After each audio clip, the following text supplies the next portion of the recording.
Denver Broncos Mile High View, no commercials, no bullshit. I have a meeting with the committee right now. It's one of those secret meetings. Um, I need to have permission to discuss these topics because they are not to be talked about by sports talk radio. Rumor has it that that Aaron Rodgers is on the phone to Tom Brady as we speak. Um, they're hashing out. There's a conference call that's going on between Tampa Bay and Aaron Rodgers and Tom Brady. It looks as if Tom Brady will be passing the torch to Aaron Rodgers, and lightning will strike twice in Tampa Bay. It's my bold prediction that Aaron Rodgers will be taking over Tom Brady's spot. Okay. This video is about who would you rather work for? Fill in the blank or the Denver Broncos. Okay, Colby? So let's start with Tampa Bay. If Adam Schefter is sticking by his source that when the time is right, Tom Brady will be announcing his retirement, leaving a vacancy in Tampa Bay. We still have in Denver unsettled business as far as ownership goes, and I want to read an article to you later on in this about that. We're also going to talk about Matthew Stafford and Von Miller. Who would you rather play for? Which team is just a quarterback away? Okay, the real, just a quarterback away as opposed to Tampa. If you were Aaron Rodgers, I know you love talking about quarterbacks, Colby. If you were Aaron Rodgers, Tampa Bay, Denver Broncos. Tampa Bay, Denver Broncos. Which route would you go, and why? Is it okay if I talk about an off-topic thing just real quick before we get into that? Okay, you're going to take Davante Adams with you to Tampa Bay? Yeah, Go ahead. totally. Go ahead. Talk. No, I just wanted to apologize for my attitude in the last video. It was unprofessional, uh, calling people idiots and morons. I just wanted to apologize. That's not my best video I've done so far, but I'm working on it. So yeah, I just wanted to apologize to the audience that it was unprofessional. It's okay. It's okay because they will go to the gym. They will go to their therapist, and they will go to their job thinking, moron, idiot, and they will do that to better themselves. They will. Yeah. Okay, idiot. He said, you know. Yeah, but anyway, so to answer your question, it's not even a discussion nor a long thinking topic for me. It's the Tampa Bay Buccaneers. I mean, there's no question in my mind. Any person in their right mind would pick outside of the Denver Broncos fan base and Denver, Colorado, that you would automatically pick the Tampa Bay Buccaneers over the Denver Broncos due to the stability in their organization and also the player development and the player stick to itiveness that they've had over the past 5 years before Brady even came there, building up their offensive line, building up their defensive line, building up the talent around Brady to build the talent around Jameis Winston, and then put Jameis Winston out of the equation, and then putting Tom Brady in. Let me ask: does the Tampa Bay Buccaneer ownership do they meddle? Do they meddle? It doesn't look like that at all. Does the GM, are they on secret committee phone calls and meetings with people behind iron curtains? No, him and Bruce Arians, the GM and Bruce Arians work together, building up the talent of that NFL team, the roster for the Tampa Bay Buccaneers. They work in cohesion. Okay. So there's something else that's popped up. I'm going to go back to the Aaron Rodgers to Tampa Bay thing. If he actually I can't. First of all, I don't see why he would, or the Packers would want to keep him in Green Bay. Green Bay knows they have to do the the painful process of rebuilding, you clearing the ledgers out, getting the cap down, and going through the process. You know that Archie Manning II is in high school in his senior year, heading to college. So 2-3 years down the road, hey, you never know, right? So you don't have to jump on something right now. Just saying. Just saying. So this is I want you to look at my face, because this would be the look of all the Kool-Aid drinkers with the Denver Broncos if their boy toy Aaron Rodgers goes to Tampa Bay. It's like the last scene from Die Hard, or one of these movies where the guy is falling to his death, plummeting to his death, 100 floors. Ah! That's the last thing you see, as they turn into a dot. It's like, when it comes to what you're talking about, Aaron Rodgers, I don't know why Denver Bronco fans are so enamored by Aaron Rodgers, because we saw a guy that's sort of similar in his play in Patrick Mahomes, who I sent you voice messages over the weekend, and I said the difference between Tom Brady and Patrick Mahomes is Tom Brady doesn't make those crucial mistakes down the stretch that you saw in Patrick Mahomes. And I think Aaron Rodgers has a little bit of that gunslinger attitude, that he will be more of a detrimental to his team than a Tom Brady. And like you said, with the whole Aaron Rodgers fascination for this fan base, because everybody, loves the quarterback position. I think what you saw this weekend was something that me and you have been talking about ever since I got on this channel with you, and we were talking about special teams, offense, and defensive line play, and you saw that flourish over the weekend. And I think that the quarterback was overvalued again this weekend, and I think you saw what real organizations care about. They care about, number one, special teams, because that's where your player development happens. That's why I harp so much on special teams. It's not because of the coach, it's because of the players that the GM slash coach work together in cohesion to get those type of players, number one. Number two, you saw offense and defensive line play at a premium, and our offense and defensive line play in Denver is at an all-time low. It was absolutely awful this year. Wait a minute. Didn't Hackett say that at the press conference? Yes, he did. Yes, he did. Yeah, it's crazy. Yeah. So I want to discuss the Kansas City Bengal game just a second, because can you tell me what makes the Bengals? Why did they get to the Super Bowl? Well, Joe Burrow. And player personnel. You are a Joe Burrow fan yourself. I think you told me. Anyway, I want to talk about the play that changed everything. I texted you. I said you cannot kick field goals when you're playing the Kansas City Chiefs. You got to score a touchdown.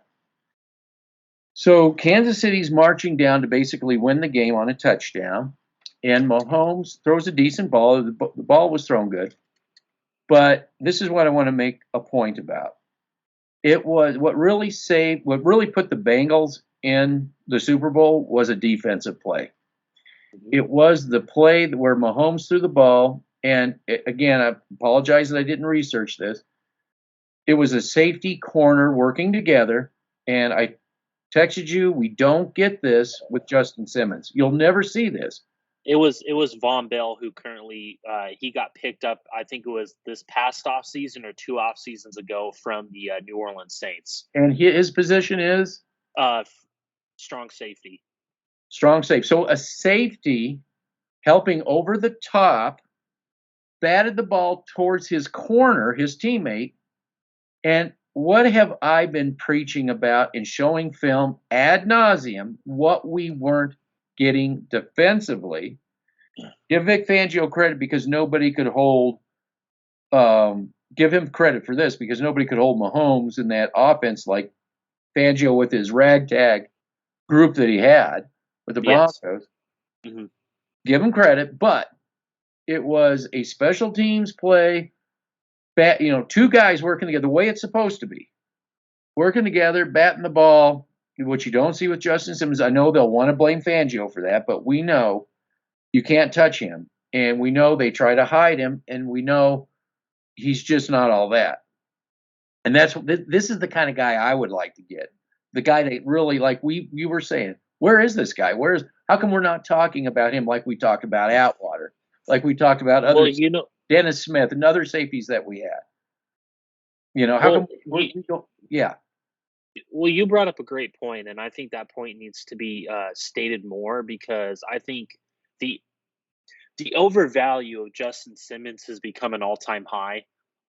Von Bell was clearly head and shoulders above Justin Simmons this year, Yeah. and Yeah. and in the postseason, you saw the difference that him and your guy that you wanted Hey, last year, Jesse Bates, hey, who is a way better safety than Justin Simmons. They yeah. have two safeties back there that are better than Justin Simmons combined. So I don't want to hear this excuse making for Justin Simmons. Justin Simmons would have never made that play that Von Bell, my apologies, made on Patrick Mahomes this past weekend. And that's why the people that are associated with this franchise are so drunk on quarterback. They failed to realize what really got them to the Super Bowl was a defensive play. Granted, I like Joe Burrow too, and I'd take Joe Burrow. Great, But here's the thing about the quarterback position. We always said this when playing. We evaluated the quarterback position like this: is that the quarterback rightfully is the most dependent player on the field. You have to give the quarterback every bit of help he can get, and you should. I don't care if it's Tom Brady. I don't care if it's Patrick Mahomes. You don't want Patrick Mahomes, obviously, to be forcing stuff. You don't want Tom Brady to be. We saw that in this playoff run. When they started forcing things, bad things happen, even to the best of them. John Elway, run around like a chicken with his head off, like Ben Roethlisberger, same stuff. 5 guys hanging off of him, throwing touchdown passes. I know guys love it. I know it. But that's not the quarterback position, really. The quarterback position is the most dependent position. They're dependent on everybody. And it's everybody's job to make his job easy. I don't care. Yeah. Joe Burrow, I don't care, or Drew Lock, it doesn't matter. Is to make that position everything you can to make that. And then what have we been talking about? Lines. Yep, and that's where I was directly going to go into. I think a lot of people don't want to talk about lines is because they don't like to talk about the development that helps that quarterback out in so many ways. It helps him out in his processing. It helps him out in his comfortability when you don't have 3 to 5, 2 guys bum rushing guys in the middle, and that will make your quarterback uneasy. We saw that with Tom Brady against the Los Angeles Rams. So the What process. did we see? What did we see with Denver Bronco quarterbacks with Pat Shurmur and his free runners? That people like the guy with his highlight reels can't figure out that you don't let free runners in. You have to eliminate the free runners, or you design it so if a free runner comes in, you drop it behind him. But none of that was the case with Shurmur. That's what I'm saying. So again, it creates inconsistency at quarterback play. What also creates inconsistency is the fascination over receivers, and corners. Again, I don't understand what you sent me voice messages about your New Orleans Saints friend. He had to look these receivers up because he doesn't know who these people are. You didn't know who they were. That I wanted to talk about that real quick because I think that is a correlation to the cancer in this organization directly to John Elway, Joe Ellis, and the trust. We're going to get into that too. Yep, absolutely. These receivers are nothing special. I don't understand what Cortland Sutton, I think in a West Coast Kyle Shanahan, Mike Munchak system, I think could do some things, but Jerry Jeudy has been very underwhelming. Tim Patrick, I think, is a great number 2, number 3 receiver on a right team and organization. And so you're going to pay 2 guys to combined $85 million, and that's going to attract an Aaron Rodgers.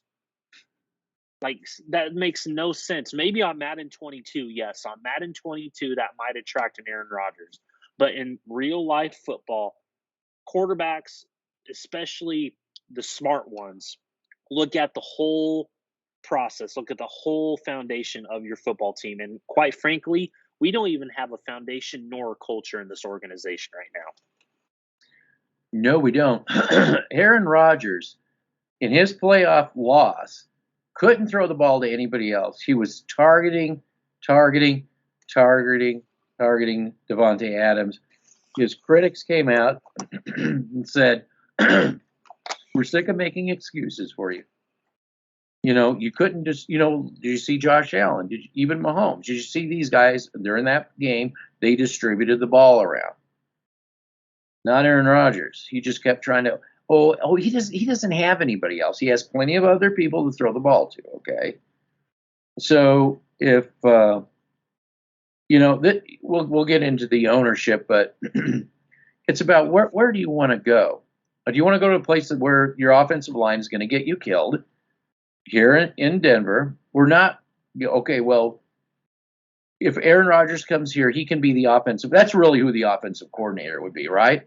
They would tell, Elway would tell George Payton, and Payton would pass it down that Aaron Rodgers would become the offensive coordinator, and he could basically keep throwing the ball to the one receiver the whole time, you know, right? Am I wrong about that?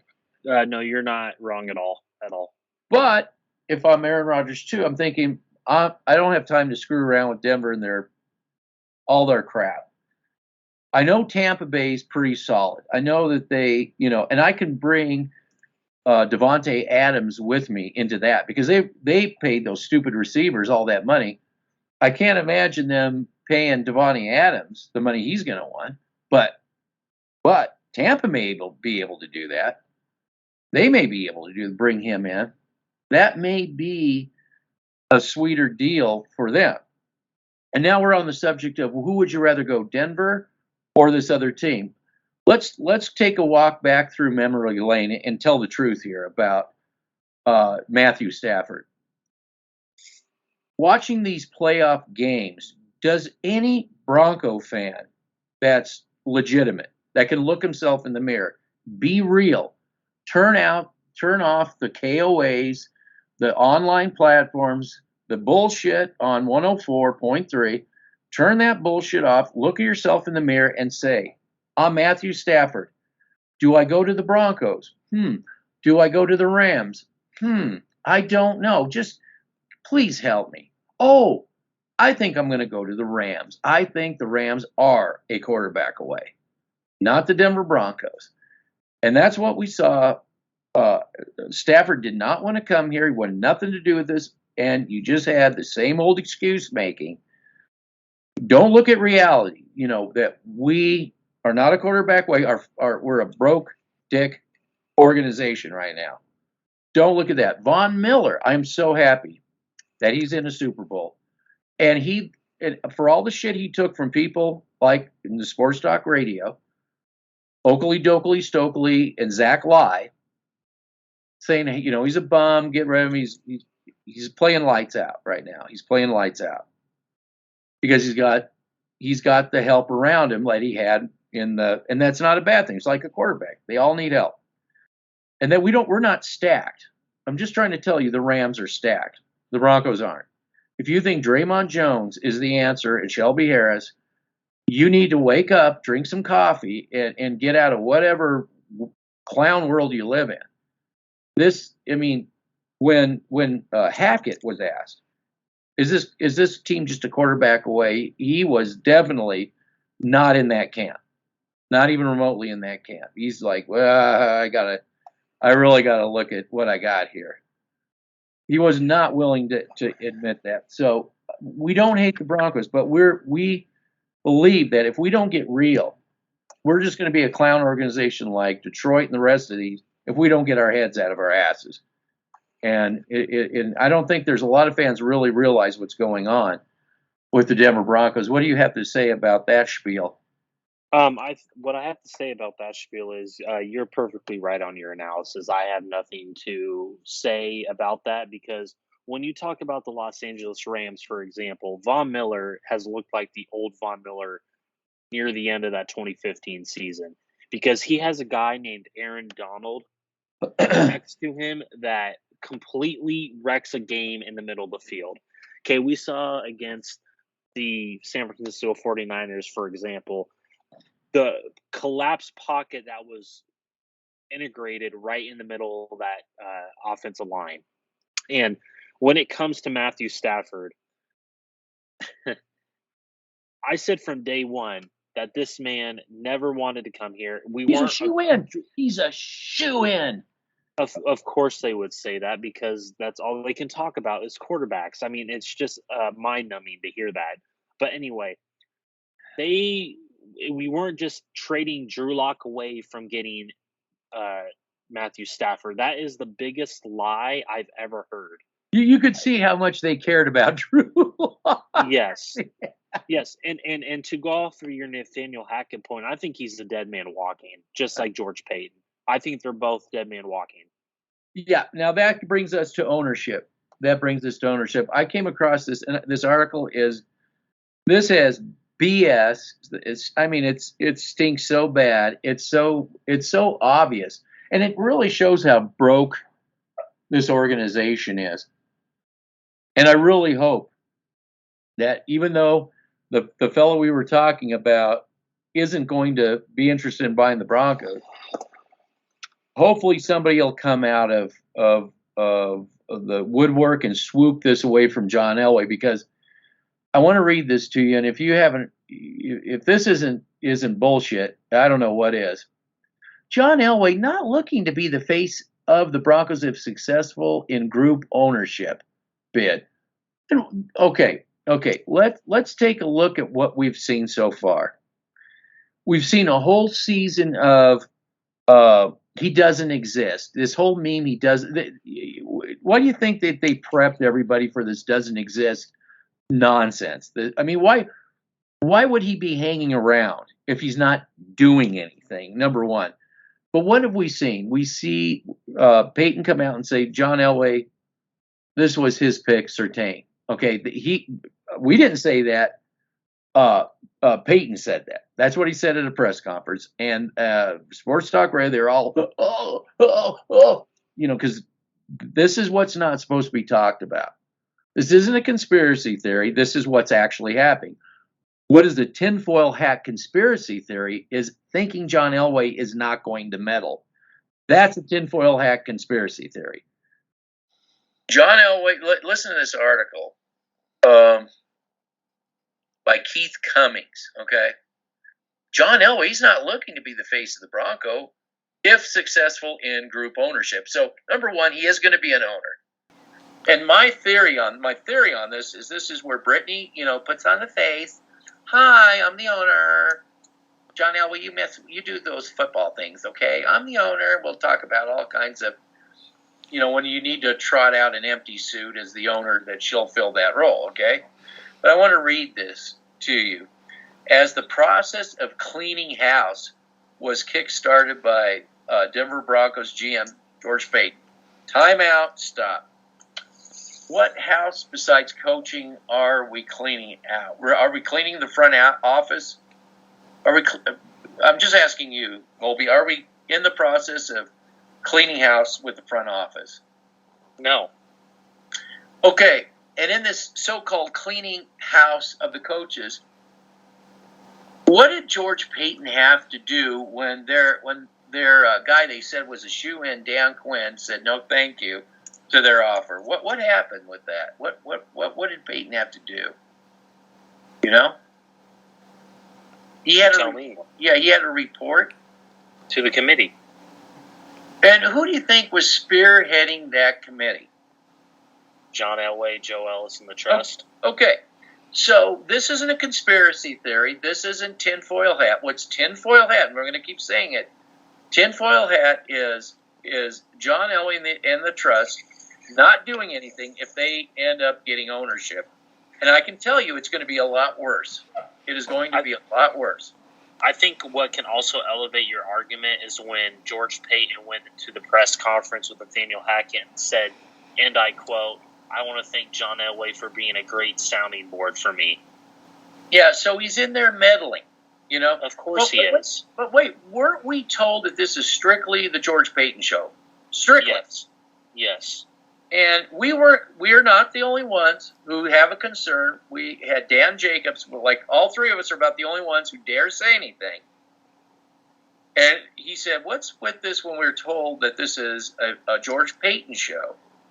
You got Elway lurking around behind the scenes, and Joe Ellis behind the scenes during this whole coach process. If they're not going to be involved, who signed the receivers? Let me ask you, Colby, did Vic Fangio sign these receivers to this deal? No, because he was strictly a defensive coordinator. He was strictly a defensive coordinator. I said that from the very start. And you had even the dimwits on the other platform say, gee, you know, he doesn't spend any time with the offense. Well, that's because that was John Elway's bet. Okay, so who's restructuring contracts before head coaches come and can get their input? Who's involved? Is that strictly George Payton? No. Of course it's not. So here's an article, and what's going to happen is Sports Talk Radio, Mile High Huddle, and the rest will point to this article as if it's the truth, if it's God's lips to your ears, that Elway himself, he pledges he's not going to meddle. This whole article is trying to say, no, I'm not meddling. But let's be honest. Do teams like Tampa Bay, we'll go back to Tampa Bay, do they need to put out an article saying that their ownership's not going to meddle, or they just not meddle? They are just not meddling. They don't need to put out articles because they're not meddling. When we had Pat Bowlen, did we have to have articles about Pat Bowlen promising that he's not going to meddle? No, we didn't have this PR spin that we do under Elway and Joe Ellis and the Trust. Exactly. So they prepped us a year to get ready for this. Yep. Okay, I'm sorry. Go ahead. Nope. As the process of cleaning house was kickstarted by Denver Broncos GM George Payton, most fans have been fixated on the team's search for the all-important new head coach. Well, everybody except us, right? Yep. Because we know ownership is the key. An ownership vacuum and two recent courtroom resolutions have piled on top of Denver's head coaching search and the potential offseason courtship of superstar quarterback like Aaron Rodgers and Russell Wilson. But as 9 News' Mike Kliss first reported, exactly who ends up becoming the next owner of the Broncos will seemingly boil down to one thing: money. I'm talking with a legal expert familiar with the Broncos ownership transition. If the team is sold, it would most likely be an auction scenario. Okay, while everybody was saying Brittany Bowen, what did we say? We said auction, didn't we? Yes. Okay, I don't mean to put people to sleep on this, but this is more important than the coach. It really is. No, I completely agree with you. Yeah. In this case, trustees would have fiduciary responsibilities to beneficiaries to go with the highest bidder, pending NFL approval. Kliss tweeted. What happens next on the Broncos? Don't miss it. Okay, we don't want to read that. Let's just keep going. If a team is put up for sale, it would be within the framework of an auction scenario, meaning the trustees would be obligated to go with the highest offer, all of which would still have to meet the NFL's approval. They're bringing this up a lot about the NFL approval, and I want to tell you, Colby, this is where your dark horse guy could come in and say, hey, I've been cut out of this process. I'm willing to come in. That could always happen. It's possible. It seems pretty clear, however, that the simple criteria of scooping up the storied franchise will come down to the depth of the bidder's pocket. What should concern Bronco fans is that there will be no in-depth analysis into whether or not a prospective buyer is more deeply invested in the team and the wiser community. and the wider community. That doesn't concern me, because to me is what that's saying is, oh, it may not include John Elway and Ellis, is what that tells me. That's not a concern of mine. I'd rather have. I mean, I'm going to tell you something. When Bolin came here, he came out of nowhere. He came from Canada, and everybody was like, "What? A Canadian guy bought this?" So I would rather have that than what we've had for 6 years. Just saying. Beyond making a lucrative financial investment, and part of the sheer length of time it has taken the courts and Pat Bolin's family to sort things out, it has as the Broncos have to point where the hammer can fall on a sale, regardless of family equity. Speaking of bidders, one of the reported 6 potential ownership groups includes President of Football Operations and GM, John Elway, whose consortium will buy with another that includes Hall of Fame Peyton Manning. On Monday, it makes you wonder about the other groups, doesn't it? On Monday, Elway confirmed to Kliss his desire to remain involved with the Broncos. Wait a minute. He doesn't exist. Let me read that again. Elway confirmed to Kliss his desire to remain involved with the Broncos after 4 years. Remain involved with the Broncos. Does that sound like a guy who just stepped away, doesn't exist, is not involved? He wants to be involved. Yes. Yep. What we've been saying for years. Okay, so the tinfoil hat conspiracy theory is saying he doesn't exist, correct? Correct. That's the tinfoil conspiracy theory. Okay. Who knows where that falls? But I do have interest in being a part of it, Elway said. Of course he does. Of course he does. But I can guarantee you, and this is my 2 cents. I can guarantee you, if it's Peyton Manning, let's say his group, if it's another group, it's somebody not associated with his people, yeah, I can guarantee you he's not gonna be there waiting to, with the possibility they're gonna fire him. He'll only be involved if his people is involved. That's the only way he'll do it. I love to be a part of it. So it's a matter of seeing how everything plays out and what's going to happen. I'm sure there will be a lot of things going on, but I would definitely like to be involved. Man, we had a guy comment on our board saying it seems like Elway's begging. That sounds like begging to me, doesn't it to you? This article to me sounds like Elway pleading to the community. I've been with this team and I'm an integral part. And yeah, you've sucked. Are you there, Colby? Yes, I am. Okay. What does it seem like? Does it spark of desperation on him kicking it? Let me ask you this, Colby. Do you know where the term kicking and screaming comes from? Where it originated from? Where did it originate from? There was a quarterback called George Blanda. He played for the Raiders, decent quarterback, and you couldn't get rid of him. He became a kicker, and he was close to my age. He was close to my age. He was he was like 50 years old, and they took him off the field kicking and screaming. So that's where Elway comes up. That's where I'm kicking and screaming. So I did. Go ahead.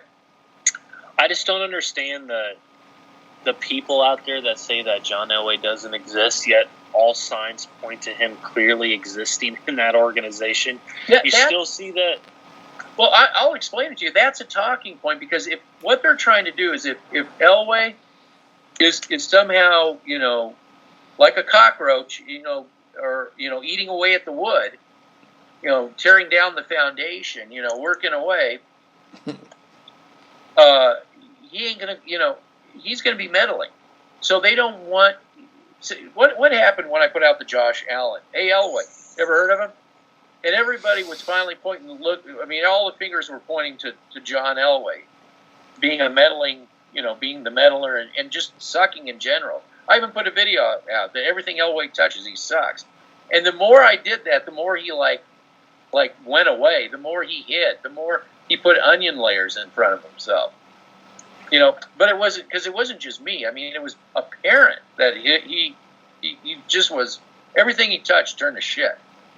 And that is going to keep going if this guy is like hiding and doing what they did with this coaching search. Secret meetings. Let me give you the secret symbol. Okay, we're going to talk between a door with a little keyhole, whispering. Okay. I'll go let him know. That bullshit's going to go on. It's not going to be George Payton and the head coach or the new head coach Hackett. It's not going to be them working this out. It's going to be interference, from the ghosts in the attic. Okay, he wants to be. I want to be involved. Elway quantified what his role might look like. Now get this: if his ownership group ultimately wins, I'm not looking to be the face of the franchise. I'm going to hide. I'll be behind onion layers. Whoever puts up that kind of money and whoever is that owner, it's their franchise. Whoa. You're a part of that ownership. Don't act like you don't. To me, that's saying I don't exist. That's just I don't exist. And what I get out of this is that's where I see Brittany Boland. You're the empty suit. You're the face of the franchise. No, he doesn't want to be the face of the franchise. He wants to hide behind onion layers so he can meddle. It's clear what's being said here. My hope would be to help support the new owner. And what support is that? By undermining, the GM, undermining the head coach? Is that the yeah? We're already seeing that with George Payton and his previous coaches and Fangio, Vance Joseph, and even Gary Kubiak. And Peyton Manning. Yep. Hey, I'm here with you. I'm here to support you. I'm here to help you in the community. I'm here to help you with the understanding of football. I'm here to help you with the understanding of football. I'm here to help you with the Does John Elway really understand football? I'm going to ask you that question. I think he understands it from a straight line point of view, but in terms of all aspects, including a football team and an NFL team, no, he has no clue what he's doing. Exactly, and this is translated to me as I'm here to help meddle with football operations. So we can just hope. So all we can do is hope and pray that an outside person out of nowhere buys this team. Because he will not be.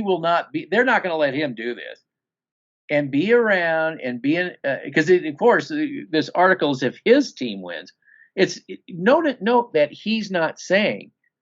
Well, let's say that an independent single owner owns the team. Oh, I'm John Elway. I'll help you out. He's not saying that. He's saying if his people get. I'll be there. So it's not genuine to me. It's not genuine. We all know what he's up to. I'm here to help you with the understanding of football and how everything works and be around and be a sounding board advisor and someone who can help if they have questions. Because George is going to run the football.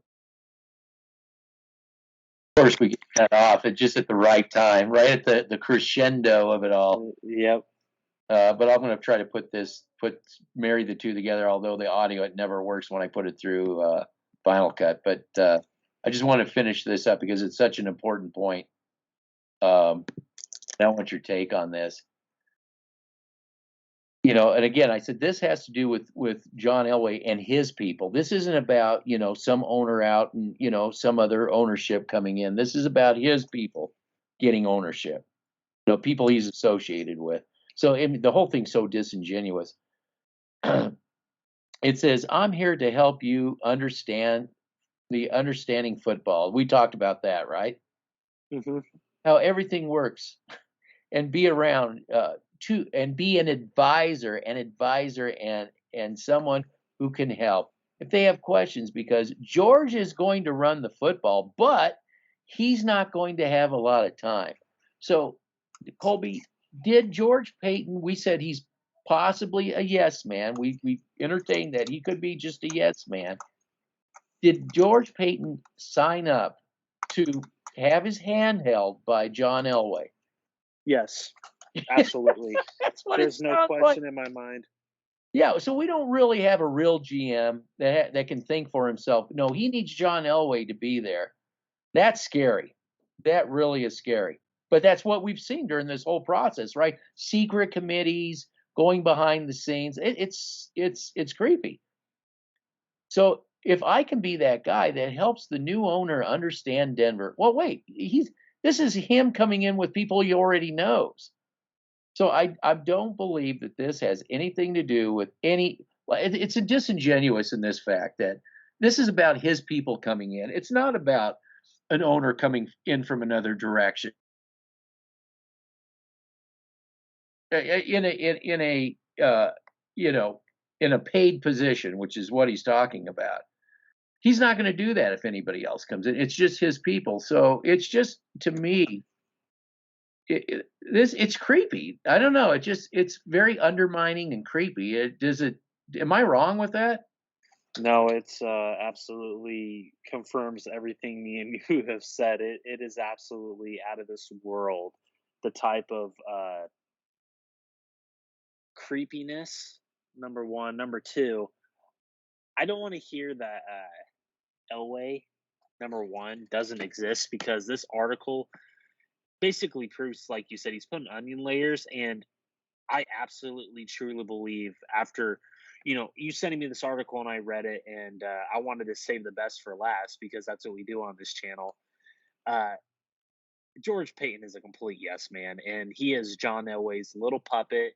We were right all along about it, This and article, yeah, this article I said, have, yeah, and see, this is exactly why I was never high on the coaching hire because I said him and George Payton are dead man walking. You can, oh man, he said all this great stuff that Vance Joseph clearly said 3 4 years ago. yep, So I don't want to hear it anymore from STR. You guys need to tune out 104.3 The Fan, Online Huddle, uh, all that good stuff. You guys just need to tune that stuff out because they're clearly lying to you. George Payton, I'm sorry to say it, my friend, but you are clearly John Elway's bitch. yeah. And at the tagline's this: I don't want to be the face. Well, of course you don't, because you want to hide behind onion layers. That's what we've been saying all along. At least he's honest about that. I want to do all this behind closed doors without having because he doesn't want accountability. He doesn't want to be held accountable. So no, he doesn't want to be the face. He's going to let somebody else be that face so they fall on him. Get rid of him. No, if Elway's the owner, it's going to be perpetual.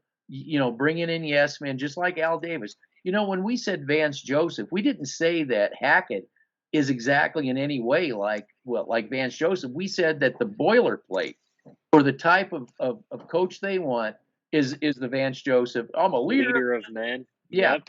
and I'm going Yep. to take orders from way. I'm not going to be my own man. I'm going to take orders from behind closed doors. Who takes the orders from behind closed doors, which is John Elway through a peephole. Through a peephole, yes. And the thing is, and I think this is why Dan Quinn wanted nothing to do with this. I'm sure ownership came up, and if this was going to be a possible outcome, I don't think he wanted to be in a contract with that. And it's going to be tougher and tougher to find if Elway gets in. It's not a guarantee he's going to get in. I don't think that's guaranteed yet. But if he does get in, this is the kind of garbage, and this is also the media here will just keep facilitating this nonsense and on and on and on. And again, it'll be, I guess, if somebody is the face of the franchise, they better get the idea of quick that they have to get rid of Elway, or they're going to be the one that everybody's going to be barbecuing. By Elway, I go ahead. I don't understand the fascination for John Elway as a player personnel director. I don't understand the fascination for people like to bring this up, even in the comment sections that we clearly have that they like to bring up Super Bowl 50. And to me, that is a very false narrative from your part because Not you specifically, but the people that The people you that are know commenting, yeah, yes. yes. Because they don't understand the process that went through and what got them to Super Bowl 50. They don't understand a guy like Adam Peters, who I've in a proper organization, who I clearly want as my GM. He was the runner up for the GM job. It's a matter of time before he gets a GM job again. But that being said, Adam Peters is a guy that I've been harping on for 5 to 6 to 7 years going, because John Elway was the first person he fired because he said, "No, no, no, Mr. Elway, I want to go after someone else." And he's like, "Nope, I can't have that guy in that organization with me." They also had guys like a Wade Phillips, uh, Uh, Gary Kubiak, and the right Gary player, Cooper, yeah. Peyton Manning, who attracted these free agents to come here, not John Elway. Pat Bowl was the main reason Peyton Manning sat on the dotted line. It wasn't John Elway. So I don't want to hear from people that, oh, he brought us Super Bowl 50. He helped contribute in some way by getting maybe Peyton Manning over the finish line in some degree, but that's about it.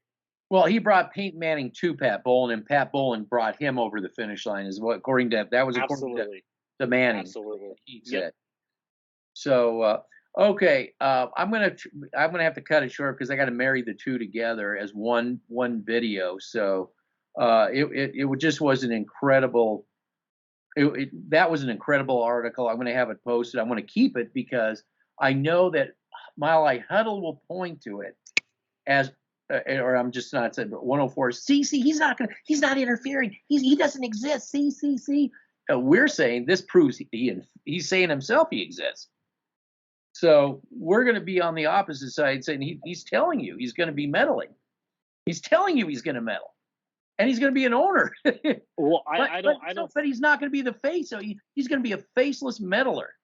Well, I think that he could tell the John Elway fans all he wants, that he wants to meddle, and even the John Elway fans will be like, no, he doesn't meddle. He never took a pay bump and never promoted himself to be president of football operations slash GM. I know, and everybody around the league laughed at that. I mean, it's just it's. Do you guys understand? Like, I'm not talking to you specifically, but do you guys understand that everybody around the league is laughing at us right now? Like I say, if you're Stafford, where are you going? If you're Von Miller, where are you going? You're going to go. We're just a quarterback away for real, not lip service for a quarterback. I watched just an off segment for Von Miller. I'm so happy for that guy because the crap that he took, and on top of that, he looks more energized and enthused to be a part of that organization than here, and that should tell you something. Our organization looks like he's having the life sucked out of him. Yeah, that's what they do to players, and then they have guys like Isaiah McKenzie, Von Miller, Khalif Raymond, Trinity Benson, on Malik Jackson, Danny Trevathan, on and on and on and on, who will go somewhere else and have success. Lindsay, yeah. Yep, whatever. Yep. That's it for me. So. Yep, me too. Sorry, we had it broke up just as we were really getting into a good roll. Absolutely. I think we got it covered. So I'll try to marry these two videos into one. I can't guarantee that, but just sucks that the connection broke. All right. Alrighty, have a good night. All right, you too. Bye-bye.